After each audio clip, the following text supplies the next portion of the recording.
Sa pagkakataon pong ito, usaping legal na naman ang hihinga natin ng paglilinaw. As usual, pagka usaping legal, isa sa mga suki natin at ng palatuntunan ng himpilan nito. Walang dilit iba po kundi ang mismong Dean ng School of Law and Jurisprudence ng Manila Adventist College. Alam niyo na kung sino. Si Dean Jojo Alihar. Ay, mali. Hindi. Dean Tranquil Salvador III. Dean Salvador, good morning. Johnny Banyes, Drew Nasino, live na po tayo sa DWC. Good morning sa lahat ng nakikinig sa biyak naman kasi ito. Wala akong banggit mo, magandang lalaki rin po kami. Rin kayo. Opo, pinapagaan ko lang ang introduction dahil kampante kami sa inyo at alam naman natin kampante ka rin sa amin. Yes. Alright, unang katanungan, malaking istorya pa rin ito. Yung rejection ng ng Supreme Court sa request ni Senator De La Rosa laban doon sa sinasabing arrest warrant from ICC. Anong reaction niyo dito, Dean Salvador? Yung, if you would recall, nag-file sila ng motion for urgent release or they be provided with a copy. Bigyan sila ng kopya nung sinasabing ICC warrant. Diba? Kung maalala ninyo, nabanggit yun ng pamahalaan na meron na. So dahil dito, parang siyempre na-alert si Senator Bato. So ang ginawa nila, may pending case po kasi yan sa Supreme Court yung panahon pa nung Marso, di ba? Nung naaresto si dating Pangulong Duterte, nag-file ng petisyon. Kasama po siya sa nag-file ng involved sa petisyon na yon. So ang ginawa niya ngayon nag-file siya doon sa petisyong nakabinbin ngayon ng motion that he be provided with a copy of the ICC warrant. Kasi bakit naman siya humihingi ng kopya ng warrant? At to my mind, gusto ng kanyang mga abogado, ng kanyang legal team na mabusisi ito and to take appropriate legal action hanggat hindi pa po ito nai-implement. Ngayon, ang tanong nyo, anong take ko dito? Ang ano kasi dyan, maaring ang pananaw. Kasi ang pagkakaintindi ko ayon sa news account, wala pang full-length resolution yon. Dininay lamang, di po ba? So sa aking pananaw yan, baka hindi pa nakikita ng Supreme Court na may aktual na warrant. Kasi ngayon sabi pa lamang di ba? O maaring kopya pa lamang. So ano i-require ng Supreme Court kung wala namang original dito? Kung walang original transmittal, hindi naman official. Ano sabi mo, maglabas ka ng photocopy? Ganun po yun. Right. Pero may mga nagsasabi, alam naman natin pagdating sa ganyan, may mga nagiging legal luminary at nag-abo-abogaduhan. Ang sinasabi nila parang inunahan in a sense ng kampo ni Senator De La Rosa ang Supreme Court dahil wala pa naman silang hawak. Wala silang pinangahawakan. Anong dating nito? Yun nga po ang that's a very practical and logical observation. Kasi tingnan natin, wala pa naman aktual katulad ng sinabi ko. Sabi ay may kopya, sabi ay nabasa, hindi pa rin official ang communication. So kung ang Supreme Court ay maglalabas ng isang order requiring that he be provided with kanino idadirect, di ba? Sinong uutusan? Anong kopya ang lalabas? Sigurado ba na ang kopya ngayon ay authentic? Di ba? Ngayon, bigyan natin yung flip side. Bigyan natin ng flip side. Kung ako naman ay nasa bahagi ni Senator Bato de la Rosa, hindi ako nagtataka na ginawa nila yun. Kasi binigyan na kaagad nila ng nakabantay kami ha. Kasi kung meron na kaming pending na motion dyan, kaya lang nga na-deny. Pag yan lumabas, susundan na lang namin yan kung ano pang hihingi namin sa hukuman. So actually, they're just, to my mind, they're just positioning themselves para kung ano pang mga darating na mga proseso. Kung meron man darating na proseso, they'll be ready. At pwede silang humingi ng sangguni sa Korte Suprema. Po. Yung mga ganong galawan na nakakatulong para mas mapabilis, if ever, ang pagre-release ng TRO kung sakasakali makakuha at meron ng kopya. Alam niyo, palagay ko, all they need at that point in time is to inform the court. Isa yon. Hindi ko sinasabing yun lang, Paring isa yon. Pero yung bilis ho kasi ng pag-i-issue ng TRO ay nasa hukuman po yan. Discretion ng hukuman. Kasi po ang TRO, para mas maintindihan ng ating mga tagapakinig, ini-issue yan ng Supreme Court dahil hindi lamang, or kahit na anong tribunal or court sa Pilipinas, hindi lamang hiningi mo. Ganun po yun. Ang TRO ay ini-issue ng hukuman kung mapapakita mo na meron kang clear and unmistakable right. May karapatan ka para entertain ng hukuman. Pangalawa, yung karapatan mo. Pangalawa, there will be what? substantial injury na masasuffer mo pag yung hindi gumalaw ang hukuman at hindi minentain yung status quo. At pangatlo po, ang tinatawag dyan, pag hindi pinigilan yung aksyon na yun, ang damage ng tao nag-apply would be irreparable. Meaning, hindi mo masusukat kahit sa halaga ng pera. Yun po yun. Right. Ito ang laging pinagtatalunan, Kuyang Drew, mga kabalitan, kabalitaktakan. May jurisdiction ba ang ICC kay Senator De La Rosa? Dahil sinasabi kanina ni Atty. Torion, wala na dahil hindi na tayo kasapi Dun sa Rome ng ICC tsaka yung Rome Statute eh. Pakilinawan mo nga po kami. Alam niyo po, iyan na nga yung balitaktakan, paliwanagan yan. Kasi if you would recall, nung panahon ni dating Pangulong Duterte, lumabas na tayo dyan. And therefore, ang pananaw ng iba ay hindi na dapat natin kinikilala yan.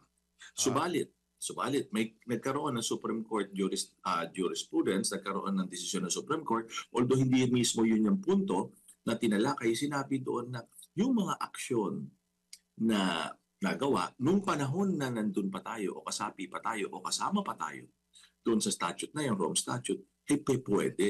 Pati kung titingnan natin ho kasi, yan naman ay nasa sa bansa eh. Pag nagbukas ang bansa, noon hindi. Ngayon, kunyari, nagbukas ang bansa, in-entertain yan, iba hong usapan yun. Right. Tapos, iba hong usapan yun. At kailangan po natin, kung maalala ninyo, nababanggit rin dyan yung RA 9851. Kung naalala Universal ninyo. din yun eh. Daming interpretasyon.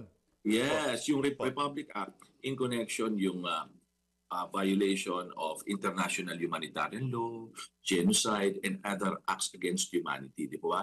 Pero pag titingnan mo po yung provision na yun. Ano ba ang jurisdiction? Sino may jurisdiction? Sa mga ganon. Pag tinignan mo carefully ho yun, and I think dito yun nila tinitingnan yan. Yung relevant Philippine authorities may dispense. Tandaan nyo po, ginamit lang, may dispense. Pwede, ibig sabihin, wag na lang. With the investigation or prosecution of the crime punishable doon sa batas na yun, kung nagkakaroon na po ng investigasyon sa ibang tribunal, including international tribunal, o hindi na kami mag-investiga rito, sige, isusurrender ka na lang namin. Yun.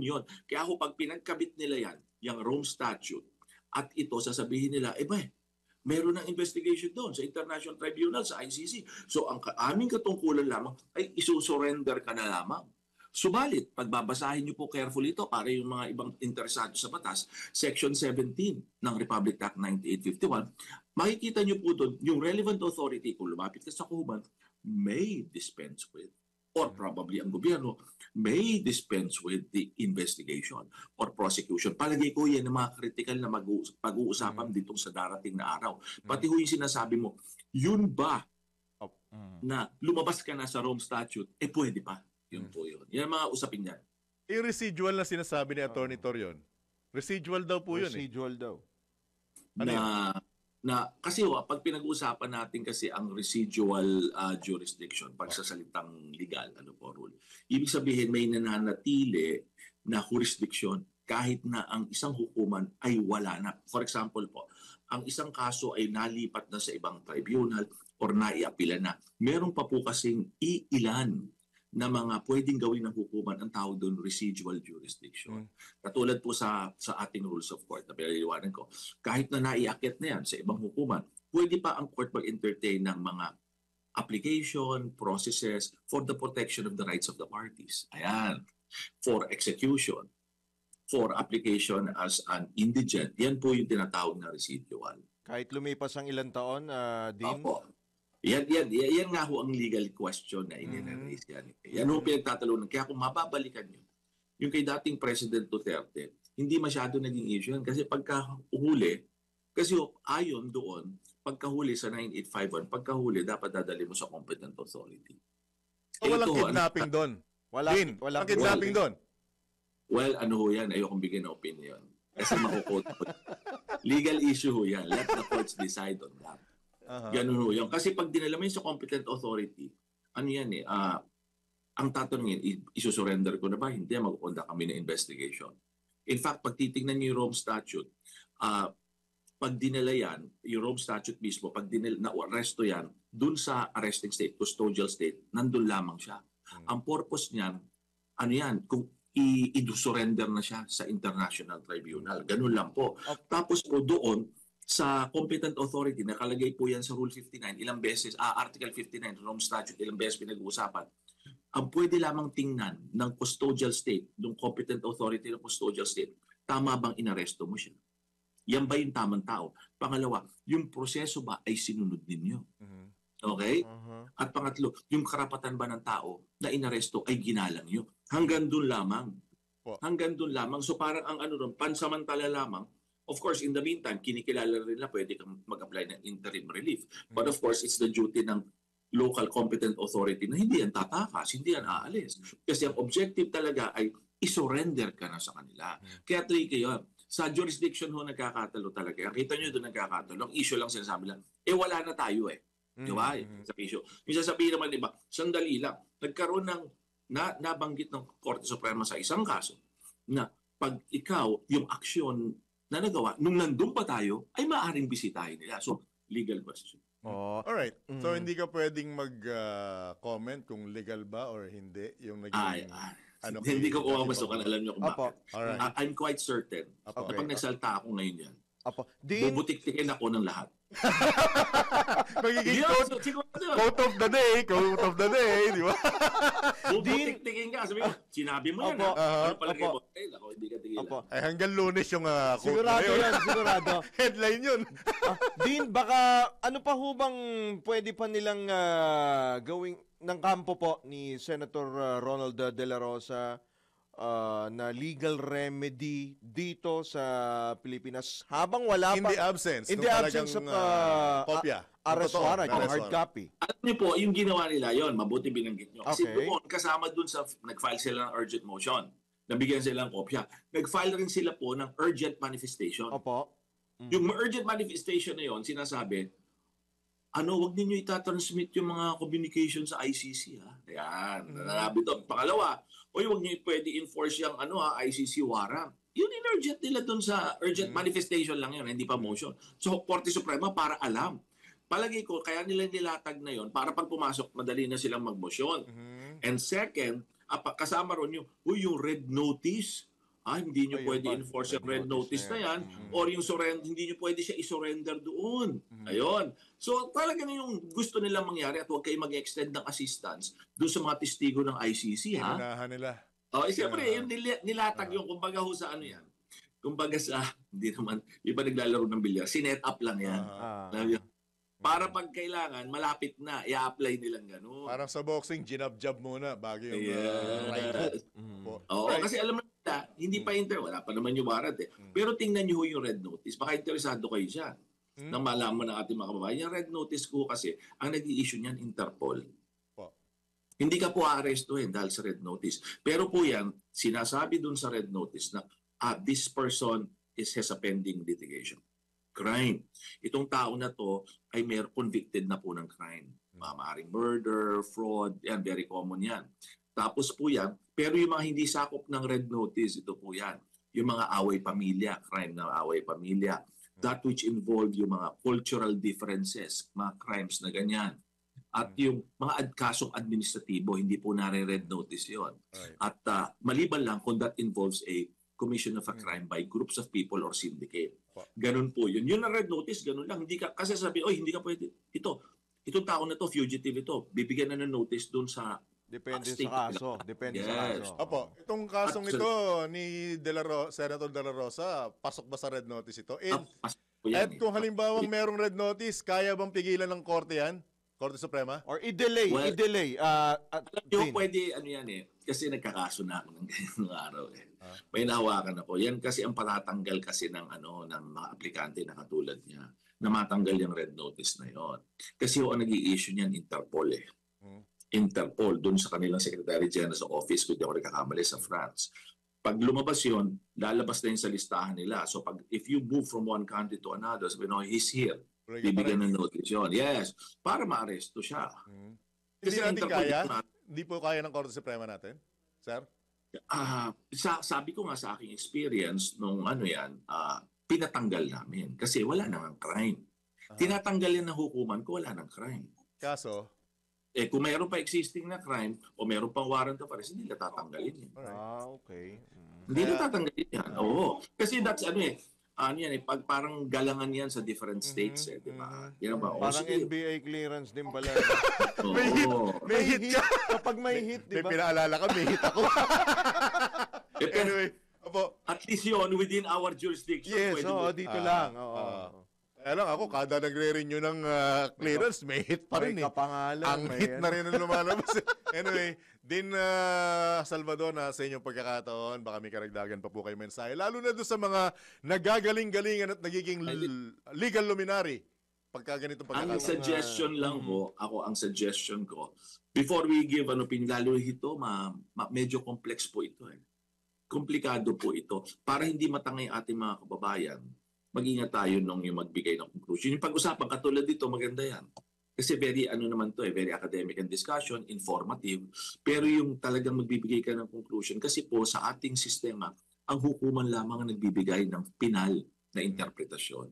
Ngayon, pag pangungunahan mo yung hukuman, so ang mangyayari dyan, kung sinagot ko yung tanong nyo, mamaya may art card na ako. O, di ba tama ako? Hindi lang mamaya. Din, hanggang Lunes, headline ka.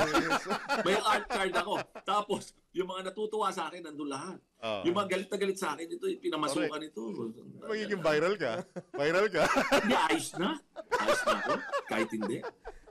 Alright. Always, Din, maraming salamat sa pagkakataon at mahaba-haba pa to, ha. Muli ka namin aabalahin sa mga susunod na Sige po. pagkakataon. John Drew, magandang umaga. At sa lahat. Salamat po. Salamat. Tsaka, unahin ka na rin namin, Din. Pa-shoutout, ha, pag pinost mo, ha. Thank you, sir. Ingat. Good po, morning. sir. Happy Good weekend. morning, Thank you. good Thank you. morning. Salamat. Alright. Yan po, Yeah. nakakatuwa lang, kasi magaang ang dating niya sa atin at magaang din siya Complex sa atin. talaga, no? Oy, sabi ko nga sa'yo, kuya. Buti na lang, di tayo na. Kaya ako hindi tinuloy ang paglolo. Alam ko, unang semestre pa lang, maloloko na ako eh. Ang hirap! Oo naman. Ang hirap. Pero in fairness doon sa kabila, Oh, galing. magaling. Inunahan. Diba? Anyway, yan po mga kabalitan-kabalitaktakan, si Dean ng School of Law and Jurisprudence ng Manila Adventist College, si Dean Tranquil Salvador III.